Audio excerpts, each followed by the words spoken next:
I welcome you all on study mantra. और आज हम डिस्कस करने वाले हैं एटम्स एंड मॉलिक्यूल्स, जो क्लास 9th का एक बहुत ज्यादा इंपॉर्टेंट चैप्टर है। और उसके लिए आपको क्या करना होगा, उसके लिए आपको ये चीज बहुत अच्छे से समझनी होगी। यहाँ से क्वेश्चंस भी आते हैं, यहाँ से हमारा बेस भी बन जाएगा। तो बेटे सबसे पहले हमें समझना है व्हाट इज एटम। जितने भी पार्टिकल्स हमारे आसपास हैं, जितनी भी चीजें हमारे आसपास बनी हुई है, वो किससे मिलके बनी हुई है? एटम्स। जैसे हमने उसमें देखा था ना टिश्यू वाले चैप्टर में, टिश्यू में सबसे छोटा पार्ट क्या होता है बेटे? सेल। तो सेल क्या होती है? सेल हमारी फंडामेंटल यूनिट होती है। ठीक है, किसी भी जो आपकी लिविंग ऑर्गेनिज्म होगा उसकी जो स्मॉलेस्ट यूनिट होगी दैट इज सेल। तो कोई भी मैटर होगा, उसका जो स्मॉलेस्ट पार्टिकल होगा that is your atom. It is the smallest part which can not be divide further by chemical means. उसको क्या बोलते हैं बेटे? एटम। जैसे एलिमेंट्स होते हैं hydrogen, helium, lithium, beryllium, nitrogen, oxygen, fluorine, chlorine. तो ये एलिमेंट्स हैं। ये एलिमेंट्स किससे मिलके बने हुए हैं? एटम से मिलके बने हुए हैं। तो एन एटम एग्जांपल देख लेंगे, ऑक्सीजन हुआ, हाइड्रोजन हुआ, कार्बन। बेटे ये जो आपको ये दिख रहा होगा ना, ये यहाँ पे हम नेक्स्ट चैप्टर में देखेंगे, बहुत इंटरेस्टिंग पार्ट्स हैं। ठीक है, नेक्स्ट आ जाता है मॉलिक्यूल। मॉलिक्यूल क्या होता है? वन जब एक से ज्यादा, एक एटम ये हो गया, एक एटम ये हो गया, और जब इन दोनों एटम को कंबाइन कर देंगे या एक से ज्यादा एटम्स को कंबाइन कर देंगे तो हमारा क्या बन जाएगा बेटा? मॉलिक्यूल बन जाएगा। ये मॉलिक्यूल में बी ऑफ एलिमेंट और कंपाउंड्स। अभी देखेंगे दोनों में क्या डिफरेंस होता है। एलिमेंट्स नेक्स्ट लास्ट चैप्टर में भी आप पढ़ के आ चुके हैं। एलिमेंट्स क्या होगा? जिसमें एक ही टाइप के एटम्स या मॉलिक्यूल्स प्रेजेंट होंगे। और कंपाउंड्स क्या होता है? जिसमें अलग अलग टाइप के आपके मॉलिक्यूल्स प्रेजेंट होते हैं। अलग अलग टाइप मतलब मोर देन वन एलिमेंट के। जैसे हाइड्रोजन हुआ, तो हाइड्रोजन क्या हुआ आपका? एक टाइप का एलिमेंट है। ऑक्सीजन एलिमेंट है, नाइट्रोजन एलिमेंट है। Where is H2O? इसमें दो एलिमेंट्स आ गए, एक तो आ गया आपका H, एक आ गया O, यानी कि एक तो इसमें इंक्लूड है आपका हाइड्रोजन और दूसरा कौन सा इंक्लूड है? दूसरा है इसमें ऑक्सीजन। तो जब ये दोनों केमिकली कंबाइन हुए तो इन्होंने क्या फॉर्म कर लिया? इन्होंने फॉर्म कर लिया आपका एक कंपाउंड, जिसको हम किसके फॉर्म में देखते हैं? वाटर के form. So atoms are the building blocks of matter and molecules are the combination of these building blocks. बेटे नेक्स्ट चीज इसमें जो हमें ध्यान रखनी है वो है लॉज ऑफ केमिकल कॉम्बिनेशन। बेटे two laws of chemical combination है जो आपके लोवेसियर एंड प्रोस्ट ने दिया है। एंटोनी लोवेसियर आपके साइंटिस्ट रह चुके हैं। और जो सेकंड वाला लॉ है, लॉ ऑफ कांस्टेंट प्रोपोर्शन, वो जोसेफ प्रोस्ट ने आपको ये दो लॉज दिए हैं। फर्स्ट लॉ क्या कहता है? फर्स्ट लॉ कहता है जिसका नाम है लॉ ऑफ कंजर्वेशन ऑफ मास। आप क्लास 9th में चैप्टर था, सॉरी अभी आपका चैप्टर आने वाला है इसमें क्या बोलते हैं, वर्क, पावर एंड एनर्जी। उसमें भी आप ये चीज देखेंगे। तो बेटा क्या होता है कंजर्वेशन ऑफ मास का मतलब? कंजर्व का मतलब किसी चीज को बचाना। तो ये क्या कहना चाह रहा है कि जो मास है, मास इज द मैटर, जो मास है किसी भी बॉडी का, ना तो आप उस मास को बना सकते हैं अपने आप, ना उस मास को आप कंप्लीटली डिस्ट्रॉय कर सकते हैं। आप एक फॉर्म को दूसरी फॉर्म ऑफ एनर्जी में ओनली चेंज कर सकते हैं, सिंपल। तो आपको स्टेटमेंट याद रखना है। लॉ ऑफ कंजर्वेशन ऑफ मास क्या कहता है? It states that mass can neither be created and it can neither be destroyed. किसमें? कभी भी केमिकल रिएक्शन। जैसे अब आप इसी चीज को मान लो, आपने क्या किया इसमें 2 ग्राम, एग्जाम्पल देख लेते हैं, मैग्नीशियम रिबन लिया। ठीक है, मैग्नीशियम रिबन लिया, उसको आपने 3 ग्राम ऑफ सल्फ्यूरिक एसिड में मिला दिया, रिएक्ट करा दिया। तो आपका किसका सोल्यूशन बनेगा? मैग्नीशियम के साथ सल्फ्यूरिक एसिड होगा, यानी कि Mg + H2SO4, तो मैग्नीशियम सल्फेट बनेगा और हाइड्रोजन गैस निकल जाएगी। ये आप आगे बहुत अच्छे से पढ़ेंगे। देखो मैं इसको केमिकली लिख के दिखा देती हूँ। मैग्नीशियम के साथ आपने सल्फ्यूरिक एसिड, जिसका फॉर्मूला होता है H2SO4, ये आपने रिएक्ट कराया, तो बेटे क्या बना? मैग्नीशियम का सल्फेट सोल्ट बन जाएगा मेटल का, तो बना MgSO4 का। अच्छा यहाँ पे ये आपका वोल्ट वाइज तो नहीं आएगा, ओके, MgSO4 ये बन गया है ना, MgSO4 बन गया, बिल्कुल सही बात। अब इसमें हमने क्या किया? MgSO4 तो बन गया और हाइड्रोजन गैस क्या हो गई? हाइड्रोजन गैस लिबरेट हो गई, यानी कि हाइड्रोजन गैस निकल गई। अब आप यहाँ पे इन्होंने मासेस भी दिए हुए हैं। 2 ग्राम क्या लिया? Magnesium ribbon. 3 ग्राम क्या लिया? Sulphuric acid. तो 4.9 ग्राम का तो सोल्यूशन बन गया, किसका? मैग्नीशियम सल्फेट का।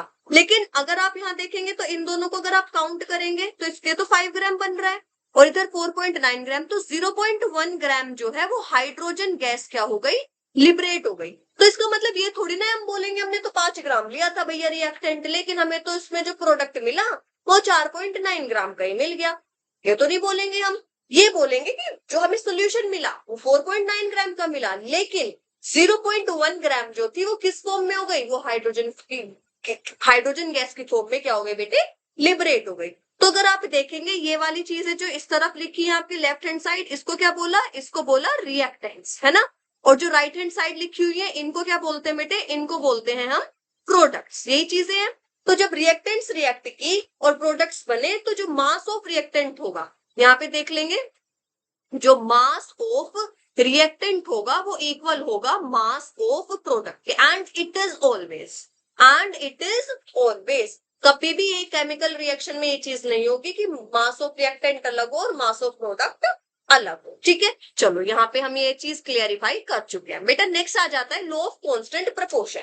लॉ ऑफ कांस्टेंट प्रोपोर्शन किसने दिया, जोसेफ प्रोस्ट ने दिया। उन्होंने कहा chemical compound always contains the same elements in the same fixed proportion by mass. In that capacity we can say कि chemical compound irrespective of any source, वो किसी भी सोर्स से आया हो, लेकिन केमिकल कंपाउंड हमेशा जो उसमें एलिमेंट्स होंगे वो एक फिक्स्ड प्रोपोर्शन में क्या होंगे, मिक्स्ड टुगेदर होंगे। जैसे सपोज आपने वाटर लिया, एक वाटर ले लिया आपने मिनरल वाटर, ठीक है, एक वाटर ले लिया आपने ऐसे सिंपल जो टैप वाटर होता है वैसे, दोनों वाटर है। जब आप उन दोनों वाटर में इम्प्योरिटीज की बात नहीं कर रही मैं कि उसमें न्यूट्रिएंट्स है उसमें इम्प्योरिटीज है, दैट डजंट मैटर। मैं सिर्फ किसकी बात कर रही हूँ, मैं बात कर रही हूँ एलिमेंट्स की। देखो हमने 2 वाटर लिया, एक ए लिया और एक बी। ए में हमने क्या लिया न्यूट्रिएंट और बी में हमने लिया टैप। बेटे इसमें भी H2 होगा और इसमें भी H2 होगा। मैं क्या बोल रही हूँ कि हाइड्रोजन ऑक्सीजन जो जिस रेशो में मिक्स होंगे वो कांस्टेंट रहेगा। ये डिपेंड नहीं करता आपने किस सोर्स से उस कंपाउंड को उठाया है, वो देखेंगे। हाइड्रोजन कितने इसमें, हाइड्रोजन के 2 मॉलिक्यूल्स है और ऑक्सीजन के 1 मोल। हाइड्रोजन का मास कितना होता है, एक का 1 और 2 लगे हुए हैं तो 1 into 2 equals to 2। ऑक्सीजन का कितना होता है बेटे, 1 का 16, तो 1 into 16 इज कितना 16। अब मैंने क्या बोला कांस्टेंट रेशो में रहेंगे, तो मैं जब इसकी रेशो निकालूंगी बेटे 2 और 16 की तो क्या आएगी 1:8। ये लिया मैंने किसका, जब मैंने ये लिया आपका न्यूट्रिएंट वाला वाटर, और जब मैं यहाँ पे निकालूंगी बेटे यहाँ पे 1:8 ही आएगा या कुछ और आ जाएगा, नहीं आएगा ना। तो मैं ये क्या बोल रही हूँ, इर्रिस्पेक्टिव ऑफ एनी सोर्स आप कोई भी कंपाउंड ले लो, उस कंपाउंड में जो भी एलिमेंट होंगे वो फिक्स्ड प्रोपोर्शन में मिक्स होंगे। आई होप आपको ये पॉइंट समझ में आ गया होगा। जैसे मैं ले लू NH3, मैं ले लू NH3, नाइट्रोजन का मास बताएंगे 14, हाइड्रोजन का मास बताएंगे 1 और कितने मॉलिक्यूल से 3, तो ये हो गया 14:3। तो बेटे 14:3 में ही रहेगा क्योंकि तो डिवाइड हो नहीं सकता, सिंपलेस्ट फॉर्म में है। तो आप NH3 अमोनिया जो है कहीं का भी ले आओ, वो किस रेशो में रहेंगे, नाइट्रोजन और हाइड्रोजन 14:3 में ही रहेंगे। आप CO2 ले लो, CO2 का कितना, कार्बन का 12, ऑक्सीजन का 16, 16 into 2 is 32, तो क्या बन गया 12 बन गया और 32, तो ये आ गया 6। ये किससे कटेगा, ये आपका 2 से काट लो, 2 6 12 और ये हो गया 2 1 2, 2 6 12, 2 3 6 एंड 2 8 16, तो ये 3:8 आया, यानी कि कार्बन 3 में है और ऑक्सीजन का 8 पार्ट है, तो ये इसी फॉर्म में कंबाइन होंगे। ठीक है, दिस यहाँ पे देखिए ये एग्जांपल दिया हुआ है, this means mass of hydrogen one part by mass of hydrogen combines with 8 part of mass of oxygen. तो यहाँ पे आपको दोनों लॉ समझ में आ गए। पहला क्या है, law of conservation of mass, मेरे साथ साथ रिपीट करेंगे। एक law of conservation of mass is given by Antoine Lavoisier and it states that mass can neither be created and neither be destroyed, किसमें, in a chemical reaction. Second आप मेरे साथ repeat करेंगे कांस्टेंट प्रोपोर्शन का, a given chemical compound always contains the same element in the same fixed proportion by mass। बेटे statement भी याद करना है और एक एक एग्जांपल भी याद रखना है। यहाँ पे हम न्यूमेरिकल एग्जांपल्स में आ जाते हैं, यहाँ से पूछ लिया जाता है। इसने बोला in a reaction 5.6 gram of calcium oxide reacts with 4.4 gram of water to form calcium hydroxide, what will be the mass of calcium hydroxide 4। कैसे करना है, सबसे पहले इसमें रिएक्टेंट देख लेंगे। रिएक्टेंट कैल्शियम ऑक्साइड है, रिएक्ट कर रहा है वाटर के साथ, तो मैंने लिखा कैल्शियम ऑक्साइड CaO। आप फॉर्मूला याद नहीं है, आप कंप्लीटली नेम भी लिख सकते हैं। रिएक्ट कर रहा है वाटर के साथ यानी कि H2O के साथ, और क्या कर रहा है, फॉर्म कर रहा है कैल्शियम हाइड्रोक्साइड यानी कि CaOH का होल ट्वाइस। बेटे यहाँ देख लेंगे CaO कितना है हमारे पास 5.6, H2O कितना है हमारे पास 4.4।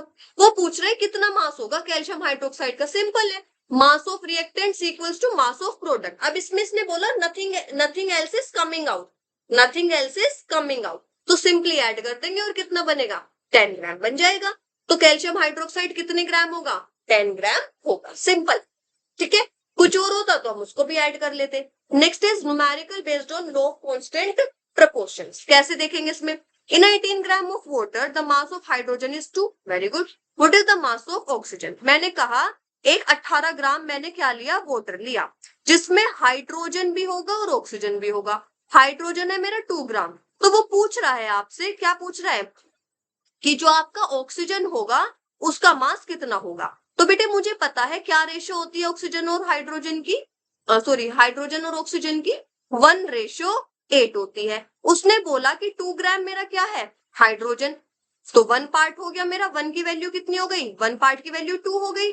8 पार्ट की वैल्यू पूछी गई है मुझसे, जब 1 की 2 हो गई तो 8 की कितनी हो जाएगी, 8 multiply by 2 that is 16 gram.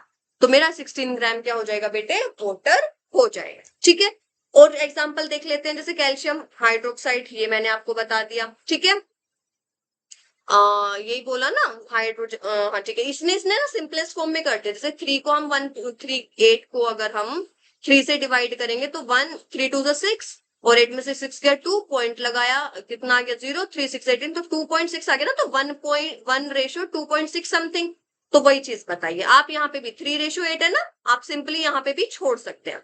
Next is बेटा हाइड्रोजन सल्फाइड, इसको भी आप देखेंगे, हाइड्रोजन का मास 1 2 है तो 1 into 2 is 2, और सल्फाइड का मास कितना होता है बेटे, सल्फाइड का मास सल्फर का होता है आई थिंक 32, तो जब इसको हम डिवाइड करेंगे तो 1:16 में कन्वर्ट हो जाएगा। की पॉइंट्स में याद रखेंगे, बेसिक यूनिट होती है मैटर की एटम्स, मॉलिक्यूल्स किससे मिलके बने हैं, 2 या 2 से ज्यादा एटम से। कंजर्वेशन ऑफ मास क्या कहता है, mass neither be created nor be destroyed. और कांस्टेंट प्रोपोर्शन क्या कहता है, elements are always fixed in fixed mass ratio in a compound. तो in that capacity we can conclude कि हमारा कांस्टेंट प्रोपोर्शन क्या बोलता है कि किसी भी कंपाउंड में जितने जो भी एलिमेंट्स इन्वॉल्व होंगे वो फिक्स्ड प्रोपोर्शन में होंगे, irrespective of the source they are taken from. तो इस जो आपकी क्या बोलते हैं वीडियो से आपको सिर्फ कितना पॉइंट याद रखना है, दोनों लॉज के स्टेटमेंट्स किसने दिए और इनके एग्जांपल्स। नेक्स्ट वीडियो में बहुत इंटरेस्टिंग रहने वाला है चैप्टर। नेक्स्ट वीडियो में हम क्या देखेंगे, आगे आपका एटम्स के बारे में डीपली डिस्कस करेंगे, मॉलिक्यूल्स के बारे में, एटमिसिटी क्या होती है, वैलेंसी आयंस कैसे फॉर्म होते हैं, सारी चीजें देखेंगे। तो इसका जो आपके नोट्स है वो डिस्क्रिप्शन में मिल जाएंगे, कमेंट करना जरूर जो चीजें समझ में आई और जो नहीं आई वो। थैंक यू बच्चों।